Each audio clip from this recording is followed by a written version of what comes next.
All right, sixth grade, let's recap some of the great work that you guys did this week and kind of the week before too. I kind of added them together. So first we're going to look at the figurative language that you guys found in Act 1, Scene 1, going back to the very beginning. And the first thing is from Jackson, or from Jason actually, sorry Jason. And he found a hyperbole, a squeezing, wrenching, grasping, scraping, clutching, covetous old sinner.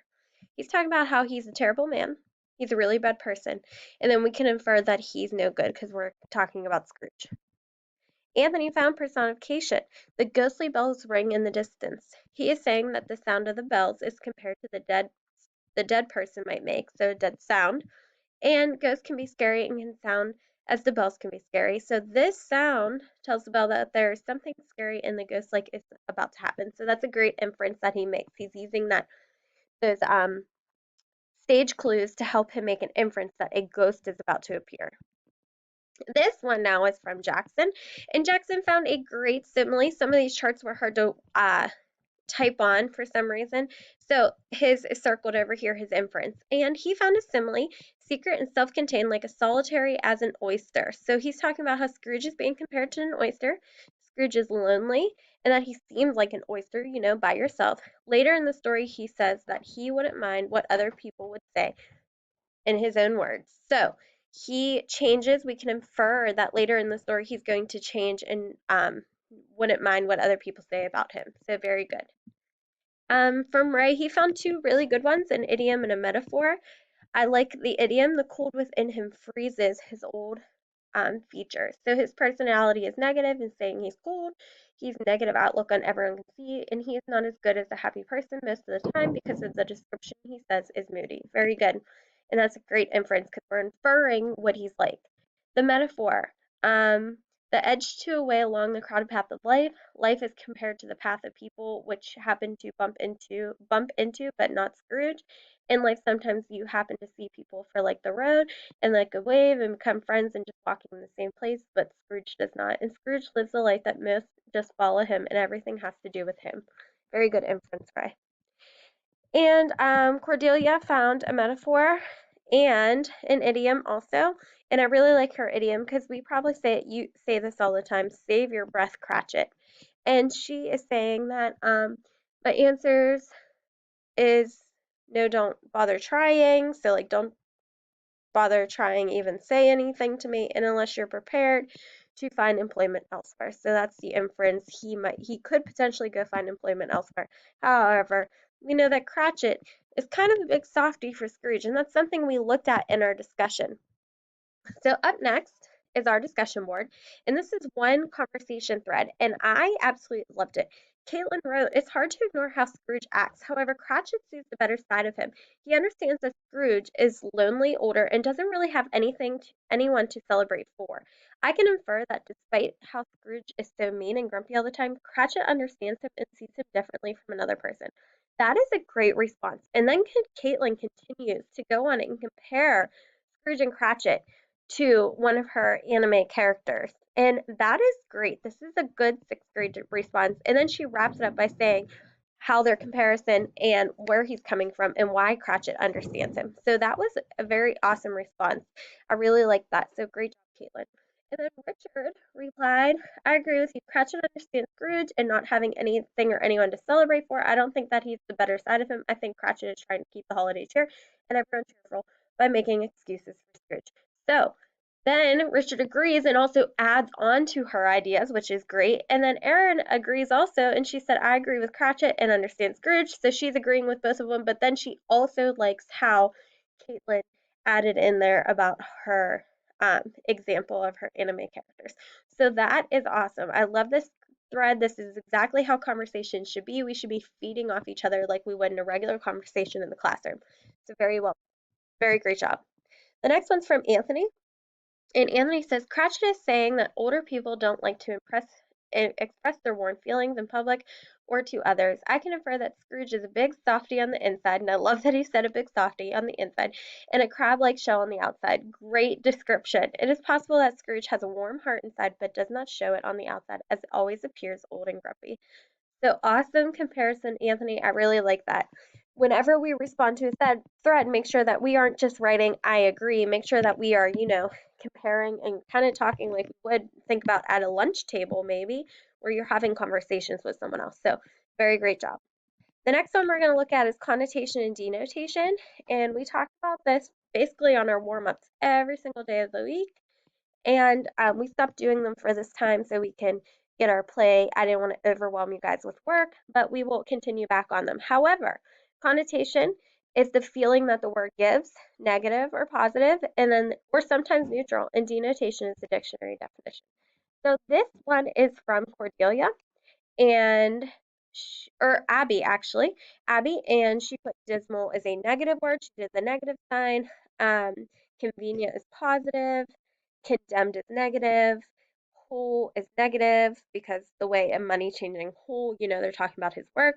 And then a chance is also negative because of the context of the sentence. So, very good job, Abby.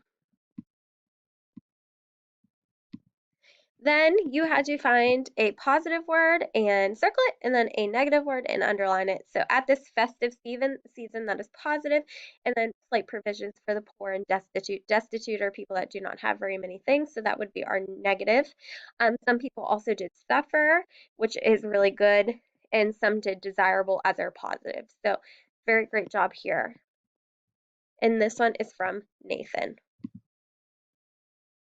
All right, what is the denotation for the word lavish? To expend or give great amounts with limits. The connotation is extravagant, which is a positive word. So then you have to look at the words that are given. You were to use dictionary.com. I kind of put that in there in the directions, and you were to look at these words. And the word that has the same connotation is beautiful or luxurious. And then which word listed above has the same denotation, the same definition? We have cozy or opulent. So those have the same exact definitions, luxurious. So very nice job. And this one is from Richard. So very nice job here. And the last one is from Nathaniel, and he wrote in the play Tiny Tim being crippled. Crippled's connotation is a negative word, okay? So a synonym for crippled is disadvantaged. Very good. And then you were to look at the sentence on Christmas Day, I'm sure on which one day of health and such uh, stingy, unfeelings man as Mr. Scrooge. Stingy, we're talking about the connotation and denotation without changing them. We would want to change stingy to greedy because those are synonyms. So very good job, Nathan. So connotation and denotation, connotation is the feeling of the word, denotation is our dictionary definition, and sometimes the definition does not match the connotation. Sometimes we can use things and say a positive word in a negative way. So that's what we're kind of looking at. And then last but not least, SE. You were supposed to take the bold words and change them from a negative connotation to a positive connotation. So she wrote, Scrooge, in contrast to all, will smile and mumble. He will smile at the passing boys, as might a nice old dog. So very good job, Essie. That was probably the best one I found. A lot of you still kept some of the words there and did not change some, and then it kind of still made it negative. So we wanted to make it a positive connotation. All right, let's look at our review questions here from our Act 1 review. We are finished with Act 1. We now have to read Act 2 this week. So Act 1, what was the purpose for visiting, or for the purpose of Marley visiting Scrooge? And Anthony wrote, Marley's visit to Scrooge is to warn him that fate will be the same as Marley if he does not change his ways. So he should warn him and change. Scrooge has that little left of hope left in him that Marley talks about, so hoping that these ghosts will bring out that hope. So then we are looking at words, our connotation words, dead, black, darkness, bleak, void. And the purpose is that they suggest the setting is dark and scary to describe the room and the mood. What do they just suggest? How scary and dark you can picture in your mind, how there's something bad going to happen. And they're ironic because you don't expect exactly see the setting of dark during Christmas because Christmas is supposed to be time of cheerful and bright colors. So that is ironic about it. It's something you wouldn't expect. This is the opposite, the bad side looking at Christmas. So very good job, Anthony. Back to Jacson. Jacson had a great week. Anthony had a great week. We're looking at question 3. I wear the chain I forged in life. I made it link by link, yard by yard. This chain is a symbol of Marley's business affair and his pursuit of wealth when he was still alive. First, I love Jackson's word choice. Business affair, pursuit of wealth. This is a sixth grade answer. So very nice job. So he is saying that he made it link by link, yard by yard. So everything bad that he did in life kind of symbolizes one of those links. Everything he did bad in business, everything he did bad because he was rich, those consequences are linked. So Marley, as we know, is a ghost, chained and shackled because he was not a good guy. He cared more about his business and his money than he did other people. What did we learn about Scrooge's childhood? We learned that Scrooge is very pessimistic, is because he was a boy, he didn't have any friends, and he was left alone. So yes, we learned that he was lonely as a boy, and we also know from our Act 1, Scene 2 that he was also is lonely now. So good connection there. Connor says for 7 and 8, who is Scrooge referring to when he says you loon, you mindless loon, you fool?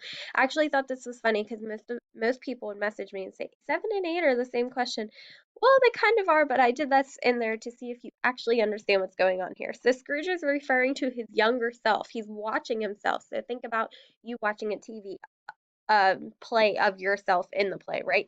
So Scrooge is referring to his younger self at the breakup scene when he broke up with the girl that he liked.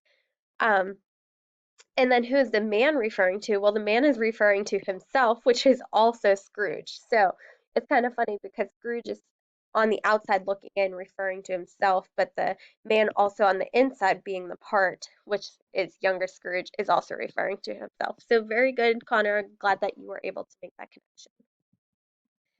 The next one is Caitlin, and she is talking about 10, 11, 12. So how does each event, the past, presents before Scrooge contribute to his current attitude and personality?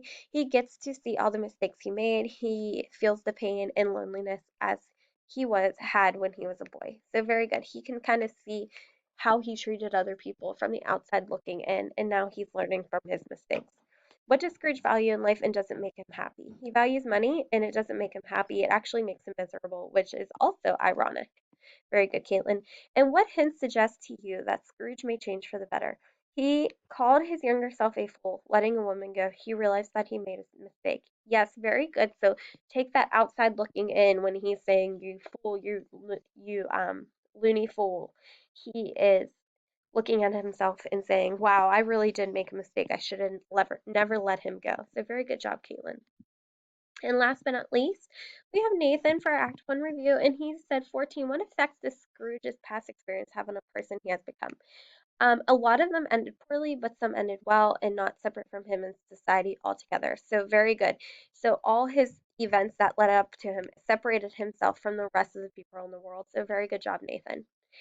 Based on Scrooge's past experiences, do you think he should be forgiven? Why or why not? I do believe that Scrooge continued to behave that way he did. It would be easy to do so. But after everything he'd done, I wouldn't have the capacity to do so. First off, I love that Nathan used our vocabulary word. So nice job, Nathan. That makes me excited. Capacity, the ability or potential to forgive someone to do something. So nice job. And I actually agree. A lot of you wrote that you do think everyone deserves a second chance. That's also true. I mean, we're all entitled to our opinions, so that's also true. But it would be hard to forgive someone who has been maybe so mean to you for your whole entire life. However, like you said, some people might be able to, other people may not if we hold a grudge. So, very good job, Nathan. And I love that you were honest there. And how do people in Scrooge's past reveal his own behavior to him? He loves how blind he is to how poorly he can act. So yeah, exactly. Scrooge literally has no clue how bad of a person he is until he starts seeing his past events. So he is blind to his behavior, and hopefully that makes him want to change. So now, after this, we're going to start looking at our characterization of Scrooge and how he develops throughout our play, because he is our main character.